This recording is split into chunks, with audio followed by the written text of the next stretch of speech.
Chapter 1352. Cultural invasion had always been a long and arduous task. Wanting to carry out cultural invasion without large-scale slaughter was basically no different from a dream. Xiaobei did not expect that the tribe's children would immediately abandon their own ethnic traditions after she taught them. However, Xiaobei had an absolute advantage. She was a child herself, and there were 8 other children supporting her from behind. After some research, to Su Yilong's surprise, Xiaobei began to introduce the situation of Tang dynasty to the children in the tribe through an interpreter. She didn't mention anything about boundless fields, towering mountains, or surging rivers. She was talking about the endless amount of honey that could be eaten, the fatty but not greasy braised pork, the sleigh that could run hundreds of steps in the snow with a gentle slide, the maze that could not find a way out after turning around, and the mirror that could change into various shapes. In addition, there were beautiful clothes, water guns that could shoot very far, and all kinds of huge animals in cages that could jump into lakes that would not sink. The children in the tribe listened to Xiaobei's introduction and imagined a dreamy fairy tale world. They were all full of yearning for Tang dynasty. Su Yilong felt that this was a lie. She admitted that Tang dynasty did have everything that Xiaobei said, especially the braised pork. This thing was also a kind of extravagant hope for the adults. They could not eat it every day. It was a good life to eat it every 3 to 5 days. The children could eat it because they were in the school and had the support of countless merchants. The merchants' thoughts were very simple and could be classified into 4 categories. First, they felt that the local children were indebted to them because they had paid for it.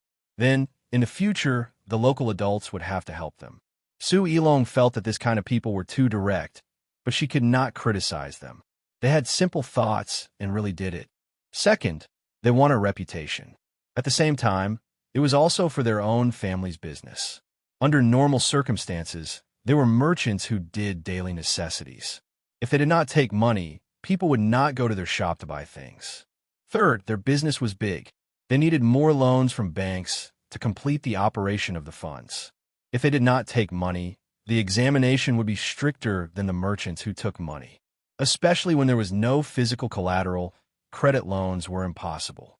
What credibility did a merchant who was not willing to take risks for Tang dynasty's children have? A sense of social responsibility was not just for show. Fourth, their family was rich, and they simply liked children. They just wanted to see their children's smiling faces. There was no end to the complexity of human nature. But Su Yilong knew that in such a complicated society, it was no different from a dream for someone who was not from the Great Tang to enjoy the same benefits. This group of children had been filled with hope by Xiaobei's words, and all of them worked even harder to learn the language and characters of the Great Tang. However, the result that awaited them was that even if they entered the Great Tang, they would still need to pay if they wanted to go to school.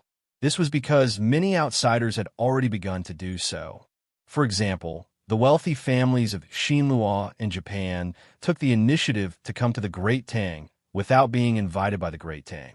They exchanged the money they earned in their own country with the Great Tang Bank in their own country for the money of the Great Tang.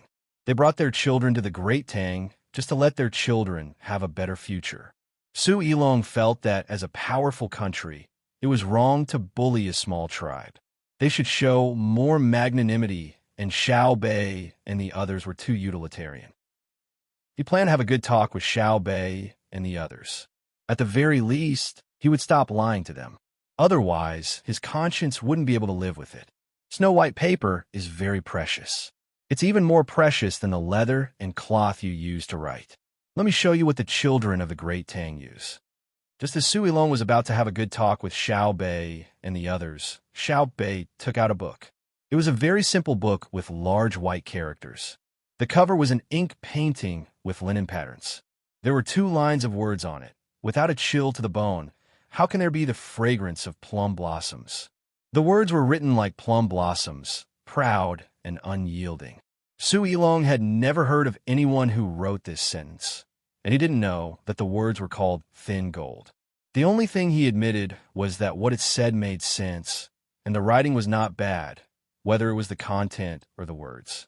But now all of this was not the main point. The